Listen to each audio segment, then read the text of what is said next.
Mountain Thyme is not only offensive to Irish people, the island of Ireland, but it's also disrespectful to women, gay people, and just filmmakers in general. But we'll get into that. Now, we've spoken about Wild Mountain Thyme on this channel before when I did a trailer reaction a long time ago. It's actually the most popular video on my channel right now. My opinion back then, just watching the trailer, went a little bit like this. What the fuck was that? And now after watching the movie, my opinion is pretty much the exact same.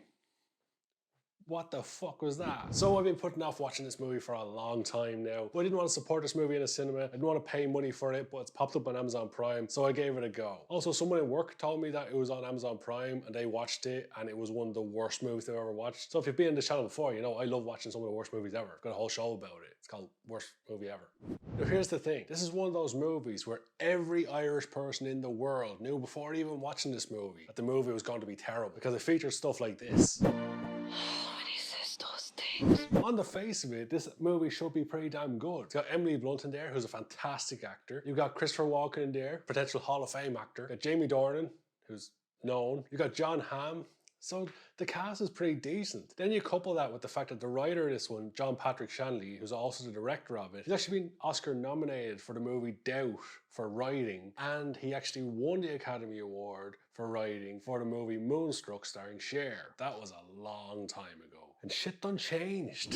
When I say this is one of the most offensive movies towards Irish people, it's basically because this movie is a Lucky Charms commercial they somehow turned into a movie. This is one of those things where you get these people who claim they're partially Irish, even though they've never been to Ireland or they've been to Ireland for 5 minutes. And they have this romantic idea of what Ireland is, and they have no fucking clue what they're talking about.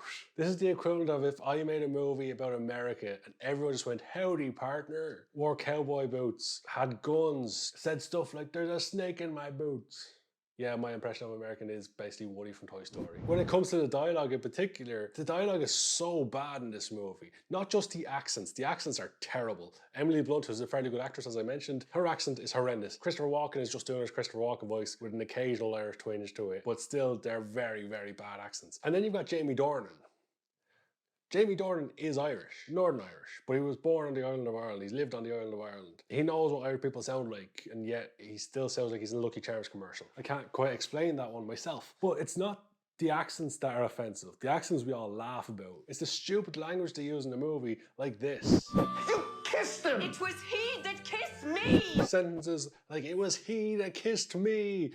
It's not even proper English. Like, who says that? There's various accents and dialects and slang all across Ireland, but nobody says that load of bollocks. There's also some clear giveaways this was written by an American, because at times they say stuff like parking lot, which here in Ireland, we don't say parking lot, we say car park. Or Emily Blunt at one stage directs Jamie Dornan to her gun, which is in the closet, which is actually under the stairs. Small little Irish isms from the dialogue give away that this wasn't written by an Irish person, a person who knows nothing about Ireland itself. Now, I could be angry about the offensiveness of some of this movie, but to be honest with you, and you're going to think I'm playing up the Irishness with this, but I cracked me whole laughing at this movie. I was falling around the place, and it's not supposed to be funny. It's a dramatic, romantic movie, but I could not help but fall around the place at some of the bullshit in this movie. First of all, you got Emily Blunt, who is playing this character who's a bit of a lunatic. One of the first strange things about her is they talk about her smoking, and Jamie Dornan goes outside at one stage, and this woman who's in her 30s or 40s, whatever it is, she's outside with a pipe, like a really, really old man's pipe, which nobody uses, let alone any young people. But nobody in Ireland uses pipes like that. Maybe the oldest of old men around in the oldest pub you'll ever find on some island around Ireland, they probably do it. Even Sherlock Holmes doesn't use pipes like that anymore. And you've got some of the settings, and they try to romanticize Ireland, but they have these really run-down homes. And even stuff like the clothing within the movie is very strange. Emily Blunt's character at times is wearing almost Victorian level dresses. Yet the movie is set in modern day. The reason I know it's set in modern day is I found out halfway through the movie. Because when I was watching it, I was like, okay, this must be set in the 50s or the 60s or something like that. But no, there's cars in the movie.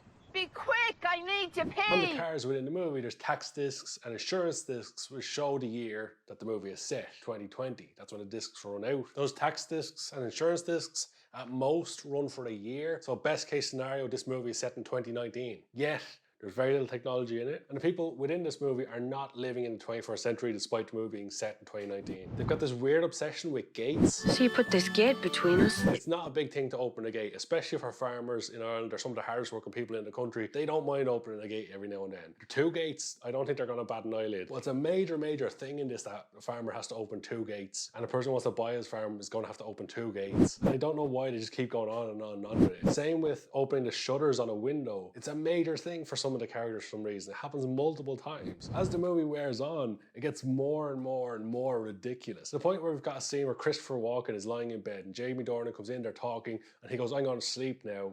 And he's just dead then. Apart from being on oxygen tank, there's not really any visible signs that he's about to die. He just says, "I'm going to go to sleep now." And then he's just not in the movie anymore. But the main focus is Jamie Dornan and Emily Blunt. And we get to a scene in the kitchen, and it's very clear that Emily Blunt, she wants to be with Jamie Dornan. Jamie Dornan likes her, but he won't make the move for some reason. And she's more or less throwing herself at him in the kitchen. This kitchen scene is so crazy because there's so much wrong with it. So after Emily Blunt chases Jamie Dornan into the house and it's raining for some reason and someone clearly throws a bucket of water on him outside. It's supposed to be raining, there's like just a load of water hits him before he comes inside. It's so stupid. But as soon as he gets inside, Emily Blunt's talking to him and then she goes, "I'll get you a Guinness," because, you know, all Irish people drink Guinness. Great. And we'll get back to this because there's stuff to be talked about with the Guinness. You know, that's one thing you don't mess up when you're talking about Ireland. You don't fuck around with the Guinness. But we'll get back to that. Emily Blunt basically says to Jamie Dornan that she's depressed and she's going to kill herself because she's not married or because he won't marry her or some bullshit like that. Really making the character seem just pathetic because her only thing in life is that she wants to marry this person who's never shown romantic interest in them. Emily Blunt's entire character motivation in life is to marry the boy next door who isn't interested in her. It's such a weird thing. But then, right as they're talking about depression and suicide, Emily Blunt just jumps up and goes, "I'll make you a sandwich."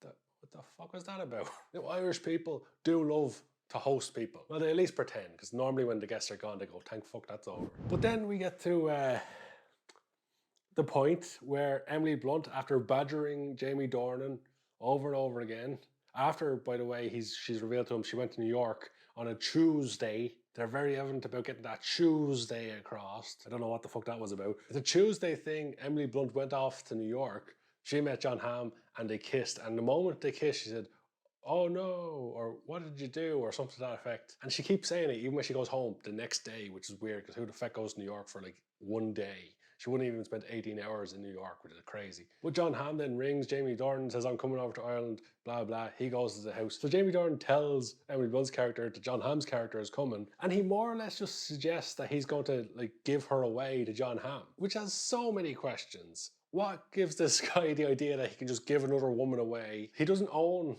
the woman. He can't like sell her. But that seems to be what he thinks he's doing. And that isn't something that happens within Ireland. You don't just go around to your neighbour and go, "Here, and bring this fella around and see what you look like. Sell you off to him." That's not a thing that happens in Ireland, just so you're fully aware. Because that was really fucking stupid in the movie. Emily Blunt goes on further to say to Jamie Dornan that she doesn't like John Hamm's character because he smells like soap. And in her words, men should stink. What the hell are these characters? So now you've got a female character whose only motivation is to get married to the boy next door and serve hand and foot. Her main thing when someone's around is, "I'll make you a sandwich, I'll get you this, I'll do housework, I better clean up the place, I better get into the kitchen," which is a super old-fashioned, well outdated load of bollocks. I thought the ideology was well and truly dead. It definitely should be. I don't know how there hasn't been more uproar about scenes like that in the movie. I think it's because no one really gave a shit about the movie. It made for $5.5 million. It made less than $200,000 at the box office. But we continue on with the ridiculousness of it, because the most ridiculous thing is yet to come. So I'm going to give you a spoiler alert here, just in case you haven't seen the movie, and I'm going to spoil the major twist. So, a couple of times in the movie, we have seen wasps. Now, they refer to them as bees, but they're definitely wasps, because I know what a wasp looks like. I know what a bee looks like. Jamie Dornan at one point finds a wasp in the house. It's clearly a wasp, and he gets it out of the house. Later on, Christopher Walken is watching a TV, a documentary about wasps. Even though the narration is about bees, they show wasps on the screen. Completely different insect. But also, he's using like a CRT TV, one of those old-fashioned domed glass, huge back on it. This is the 21st century. The movie, as I mentioned earlier, is set in 2019. We have technology. We have up-to-date technology. We have a better internet infrastructure than most countries in the world. We have some of the leading technology companies in the world set up here. From Apple to Google, the list goes on and on. Ireland is one of the most advanced technological countries in the world. And yet, here we go with this movie. The little leprechauns don't have up-to-date stuff, I guess, in 2019. Even the people out in the West, they do have the stuff. They're not locked in time, which is very much what this movie is. It's locked in a time that it's not set in, which is kind of stupid. I'm surprised they're not walking around with candles all the way through the movie and even have light bulbs. But we'll get to the big twist, because Emily Blunt badgers and badgers and badgers Jamie Dornan about what's wrong with you. She even goes to the point of saying to him, "Are you homosexual?" Which Jamie Dornan jumps out of his seat as if he's being shot, as if it's the most offensive thing he's ever heard to be asked, "Are you homosexual?" And saying an opinion that all Irish men think to be called gay is the most offensive thing in the world. Again, one of the most progressive countries in the world, one of the first to bring in gay marriage on a landslide vote, because Ireland is very accepting of people, but not in this movie. In this movie, you're asked if you're homosexual, you jump out of the chair as if you've been told you're about to be murdered. Insane. She asks him then if he's a virgin. Again, he jumps out of his chair and tries to leave the room. They come face to face. She asks him, "What is it then?" And he agrees to tell her. And he looks right in her eyes. And he says, "I am a honeybee." No joking, no laughing, 100% serious. He looks a woman in the eye and he says, "I am a honeybee." A fella thinks he's a bee. What the fuck? At this point in the movie, I stopped it, I paused it, I went back like 10 minutes, started watching again, and I must have missed something. It comes completely out of left field. "I am a honeybee," he says to her. What the fuck? Even Emily Blunt's reaction is to stand there, stare at him and go, "What?"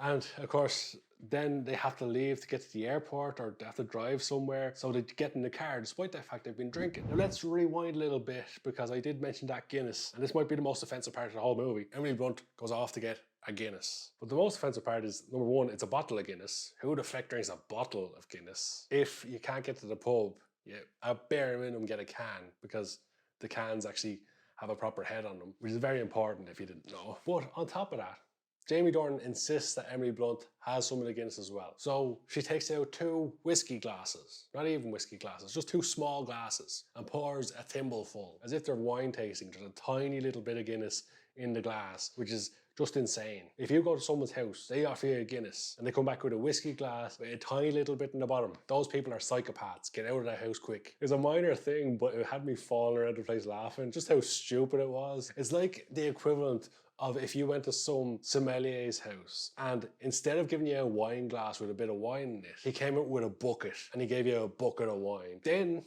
Emily Blunt, at the end of this whole kitchen scene, which is insane, she gets in the car and goes to drive, because, you know, all Irish people drink and drive, apparently. Just more offensiveness to throw in there. Then she crashes into a tree, because why the feck not? And they have this moment in 45-degree diagonal rain somehow. Clearly a rain machine being used in broad daylight in the sunshine. They didn't know what they were doing, and it just looked terrible. They kiss, they climb to the top of a mountain just in time for the end of the movie, because then they have a wrap-up scene where they sing Wild Mountain Thyme again in a pub, because you have to have a pub in an Irish movie, of course. But in summary, the entire story of the movie is nonsensical. The characters are ridiculous, and they're not even close to being real-life Irish people. The accents are bad, but the dialogue is what is really, really bad and offensive. The clothing within the movie makes no sense. We have modern fashion in this country. We don't live in Victorian times. The clothing that Emily Blunt's character wears is insane. On top of all that, the movie looks terrible. For a movie that was made for $5.5 million, the movie looks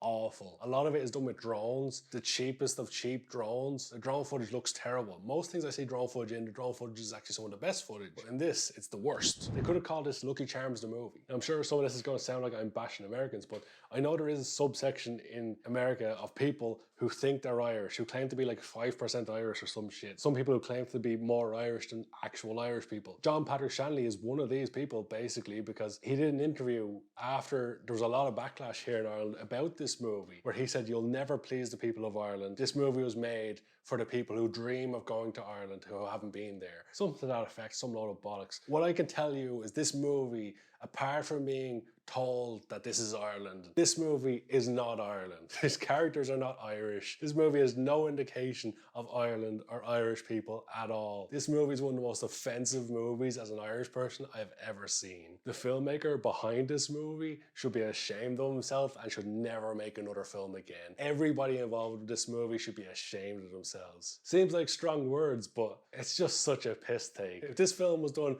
about other countries, there'd be more uproar about it. Generally, Irish people, we're good at taking the piss out of ourselves. We're good at having a laugh. So we laugh it off. And as I mentioned, when I was watching this movie, I was rolling around the place laughing. And that wasn't the intent of the movie. That's just what came along. It's supposed to be a dramatic movie, a romantic movie, and it's just a load of bollocks. I've gone through it all. It's terrible from start to finish. And if you're Irish, I'd suggest actually watching this movie on Amazon Prime. Don't pay money for it. Don't go to a cinema. Don't buy it on DVD or any shit like that. Don't support the filmmaker. Watch it on Amazon Prime. Tell me what you think of it. Tell me what was the most offensive part in the comment section, and tell me what part made you laugh the most. For me, it was the Guinness, because that was just insane. Or maybe it was the part where she said men should stink. What's the thinking there? But I think I've done enough little ranting about this terrible, offensive movie. This technically is a movie review, so I should give it a rating out of 10, like I do with every other movie. But I think that would be offensive to every other movie I've ever seen. So I'm not going to bother giving it a rating. But I'd love to hear anyone's opinions on this movie. Let me know in the comment section below. With all that being said and done, thank you so much for watching.